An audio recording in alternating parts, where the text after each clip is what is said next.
తిక్కన గారు metre gauge, Tirupati Venkata కవులు narrow gauge అని చెప్పేవారు. వారు 3 గేజులు చెప్పేవారు. అయితే వారి ప్రవచనాల్లో 3 కూడా చెప్పేవారు. ఆ ఉద్దేశం అక్కడ మర్చిపోవద్దు. వారు ముగ్గురు metre gauge, broad gauge, narrow gauge 3 ప్రయాణానికి యోగ్యమైనవే, శ్రవణ యోగ్యమైనవే. కానీ మహాభారతం అనేటప్పటికీ వ్యాస హృదయాన్ని కొంత వింటే తర్వాత ఇతరత్రా బాగా ఉన్న చోట్ల మీరు అధ్యయనం చేసి లేదా శ్రవణం చేసి ఆనందం పొందవచ్చు. ఇక్కడ ఎందుకు చెప్తున్నానంటే కొన్ని అద్భుతమైన విషయాలు వ్యాసభారతంలో ఉన్నాయి. ఎప్పుడైతే జమ్మి చెట్టు దగ్గరికి తీసుకువెళ్ళి, నాయనా ఉత్తర కుమార, ఇదిగో గాంధీయం తీసుకో, ఈ నా ధనుస్సు ఇవి తీసుకొని మళ్ళీ యథాస్థానంలో మూట విప్పి అక్కడ పెట్టేసి రమ్మన్నప్పుడు, ఎప్పుడైతే ఆయన శ్మశానానికి చేరుకొని వెళ్ళారో అదే సమయంలో అర్జునుడి యొక్క రథం మీద ఉండేటువంటి ఆ ధ్వజం మీద, కాంచన ధ్వజం మీద ఉండేటువంటి హనుమత్ స్వామి సింహగుర్తు మిగిలిపోయి హనుమత్ స్వామి వెళ్ళిపోయారట. అంతవరకు హనుమత్ స్వామే దాని మీద ఉన్నారు.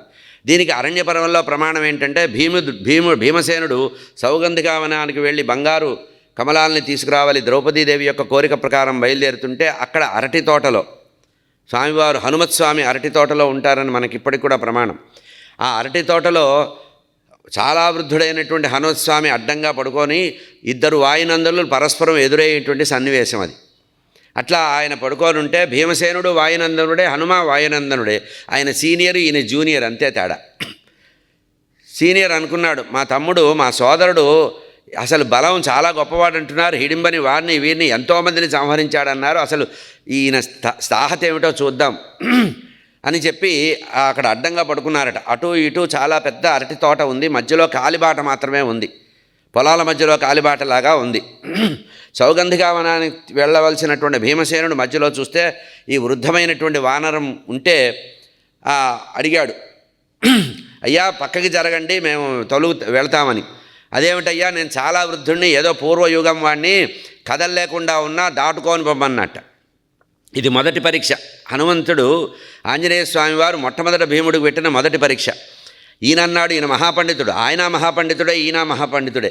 బుద్ధిర్బలం యశోధైర్యం నిర్భయత్వం అరోగిత, ఇద్దరికి సమానమే. ఆయనకి బుద్ధిబలం ఉంది, భుజబలం ఉంది, పండితుడు, అన్నీ చదువుకున్నాడు, ఈయన అన్నీ చదువుకున్నాడు. అయ్యా, ఒక వ్యక్తి, ఒక జీవి జీవించి ఉండగా అతన్ని దాటుకుపోకూడదు, దాటి వెళ్ళకూడదు. ఒక ప్రాణి, సర్వప్రాణుల్లో పరమాత్మ ఉంటాడు కనుక ఒక ప్రాణిని దాటి ఇంకో ప్రాణి వెళ్ళకూడదు. మనం చూడకుండా ఇళ్లల్లో దాటేస్తుంటాం, ఇళ్లల్లో గుళ్ళల్లో ఒకడినొకడు పెద్ద పెద్ద అంగలు వేసుకొని దాటేస్తుంటాం. ఒక జీవి పరబ్రహ్మస్వరూపం, ప్రతి జీవుడు కూడా పరబ్రహ్మస్వరూపం, ఒకరిని ఒకరు దాటి వెళ్ళకూడదు. అయ్యా క్షమించండి, దాటి వెళ్ళను, కొంచెం తొలగమన్నారట. ముందే చెప్పా కదా, నేను వృద్ధుణ్ణి, అంతగా నన్ను దాటడం నీకు అభ్యంతరం అయ్యి నీ శాస్త్రం ఒప్పుకోకపోతే నువ్వు పెద్ద పండితుల్లాగా మాట్లాడుతున్నావుగా, నన్ను కొంచెం పక్కకి తొలగించి వెళ్ళమన్నారట.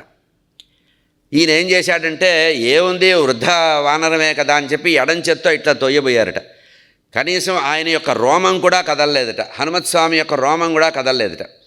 అప్పుడు వెంటనే ఎడమ చేయి గట్టిగా పెట్టి తీద్దామని ప్రయత్నం చేస్తే ఎంతసేపటికి లేకపోయేటప్పటికీ ఈయన ఎవరో పెద్ద మనిషిలాగానే ఉన్నాడని గమనించి అప్పుడు ముసిముసి నవ్వులుతున్నటువంటి హనుమత్ స్వామిని చూసి, స్వామి మీరెవరో నాకు అర్థమైంది అంటే, నీకు అర్థమైంది కనుక ఇప్పుడు సరే లేచి కూర్చుంటున్నానని, నీ యొక్క విద్వత్తుని, నీ యొక్క సదాచార సంపత్తిని నేను గమనించా. తొందరపడకుండా, ఆవేశపడకుండా పెద్దవాళ్ళని గౌరవించాలనేటువంటి వినయ విచక్షణ వివేకం అనేటువంటివి నాకు చాలా ఆనందం వచ్చింది.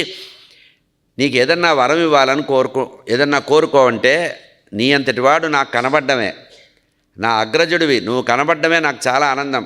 వాయుదేవుడు కనబడ్డంత ఆనందంగా ఉంది. మహాత్మా మీకు నమస్కారం అంటే, కాదు, భవిష్యత్తులో మీరు ఒక యుద్ధం చేయబోతారు, దుర్మార్గులైన కౌరవుల్ని ఎదిరించి ఓడించి నాశనం చేసి రాజ్యలక్ష్మిని పొందబోతారు.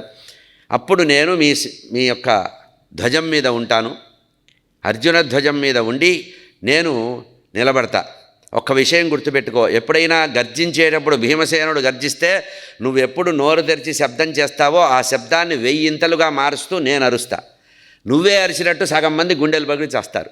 యుద్ధంలో సగం మంది 10% నేను డిస్కౌంట్ ఇస్తున్నా మీకు కనుక నా అరుపుతోనే సగం మంది వెళ్ళిపోతారు, మిగతా 90 మందిని మీరు మీ సోదరులు కలిసి పంచుకోండి అని చెప్పి, అర్జునుడు శంఖం ఊదినప్పుడు నేనే ఉంటా, నువ్వు సింహనాదం చేసినప్పుడు నేనే ఉంటా, గుర్తుపెట్టుకోమన్నారు. ఆ హనుమత్ స్వామి ఈ జెండా మీద నుంచి అంతర్ధానం అయ్యారట.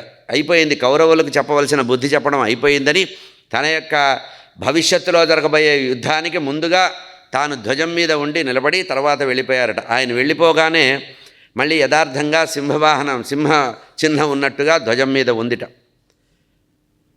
ఈ విధంగా ఆ మహాకపి ఆ సమూహాన్నంతా కూడా భయంకరంగా సింహనాదం చేసి యుద్ధంలో పూర్తి చేసి వచ్చారట. విధాయ తచ్ఛాయ, ఈ విధంగా గాంధీవాన్ని అక్షయుడి తూరిణాల్ని ఆ జమ్మి చెట్టు మీద మళ్ళీ దాచిపెట్టి ఉత్తర కుమారుడు దిగాట. సంతోషంగా దిగి మళ్ళీ సారథ్యం వహిద్దాం అనుకున్నట్ట. పార్థస్థు కృత్వా పరమ ఆర్యకర్మ నిహత్య శత్రూన్ ద్విషతాం నిహంతాం చకార వేణీంచ తథైవ భూయో జగ్రాహరస్మిన్ పునరస్యస్త. ఇక్కడే ఒక అద్భుతమైన విషయం, ఇంకో రహస్యం చెప్తున్నారు. ఇట్లా మహాభారతంలో, వ్యాస భారతంలో కొన్ని ఆ చక్కటి అందమైనటువంటి మణులు ఉన్నాయి, అర్థాలు. ఎప్పుడైతే యుద్ధానికి మళ్ళీ రెండవసారి శ్మశానానికి వచ్చి ఆయుధాలు తీసుకొని మళ్ళీ వెళ్ళాడో అప్పుడు తనకు సంబంధించినటువంటి గాజులు మొదలైనటువంటివి, చెవుల పోగులు, గాజులు, ఇవన్నీ కూడా మొత్తము ఆ ఆయుధాల దగ్గరే ఉంచేశారట. ఇప్పుడు మళ్ళీ తిరిగి వెళ్ళాలి కదా, తిరిగి వెళ్తే మళ్ళీ బృహన్నలుగానే కనపడాలి కనుక తన యొక్క పమిట చీర, రంగుల ఎర్ర చీర, ఆ తర్వాత కవచము, గాజులు, చెవులకు సంబంధించినవి, ఇవన్నీ కూడా ఆ బృహన్నల అవతారానికి సంబంధించిన కాస్ట్యూమ్ అంతా మళ్ళీ వేసేసుకున్నట్ట. వేసుకొని నాయనా పద అన్నారట. ఈ విధంగా తిరిగి పూర్తిగా జడను విరబోసుకొని మళ్ళీ పూలదండ వేసుకొని మనస్విని అయినటువంటి అర్జునుడు బృహన్నల స్వరూపాన్ని తిరిగి స్వీకరించారట. అంటే అక్కడ మహావీరుడిగా ద్యోతకం అయ్యాడు, ఇక్కడ మళ్ళీ తన యొక్క యథార్థ ప్రవేశం చేశాడు.